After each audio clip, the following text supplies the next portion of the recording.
Je m'appelle Julien. Je passe mes journées et mes nuits dans mon studio de photographie. Un endroit minuscule, un peu comme une cage. Mais c'est là que je me sens en sécurité. Ou du moins, je le croyais. Depuis quelque temps, mes photos changent.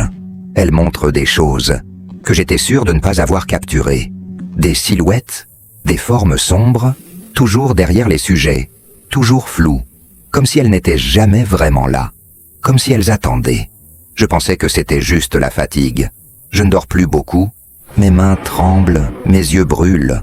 Et ce fichu néon dans la pièce clignote sans arrêt. Mais j'ai continué. J'ai toujours continué. C'est mon travail, ma passion, ma seule raison. Un soir, j'ai pris une photo de moi. Un simple test. Rien d'artistique. Juste un cliché dans le miroir pour vérifier les réglages. Quand j'ai développé l'image, j'ai cru que mon cœur allait s'arrêter. Derrière moi, dans le reflet, il y avait quelqu'un. Une ombre haute, allongée, sans visage, juste un vide noir, comme un trou découpé dans la réalité. J'ai regardé derrière moi. Évidemment, il n'y avait personne, mais la photo, elle, ne ment jamais.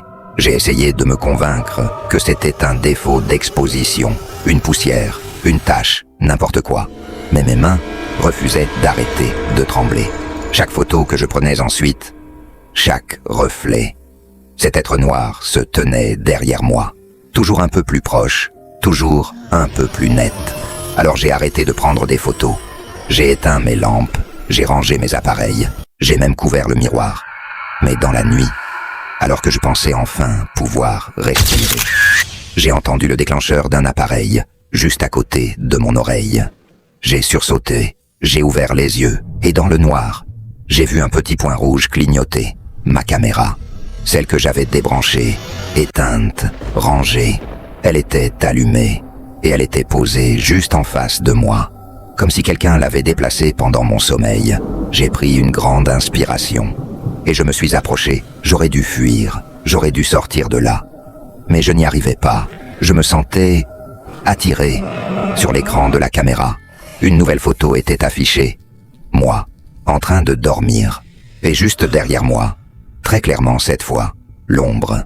Elle avait une main posée sur mon épaule. J'ai lâché l'appareil. J'ai reculé. Je me suis cogné contre la table, et le miroir, celui que j'avais couvert, est tombé au sol. Le drap s'est retiré. Et dans le reflet, j'ai vu la pièce derrière moi. J'ai vu ma propre silhouette. J'ai vu mes yeux écarquillés. Mais mon reflet ne bougeait pas. Je respirais. Je tremblais. Je reculais. Lui, il restait immobile, froid, figé. Puis, lentement, très lentement, il a souri. Je n'ai pas eu le temps de comprendre. L'ombre derrière lui, derrière moi, s'est redressée. Grande, déformée, vivante. Et tout ce que j'ai entendu avant que le noir ne m'engloutisse, c'est le bruit du déclencheur. J'ai compris trop tard. Ce n'est pas moi qui prenais les photos. C'était elle. Et maintenant, c'est mon reflet qui vit ici. Pas moi.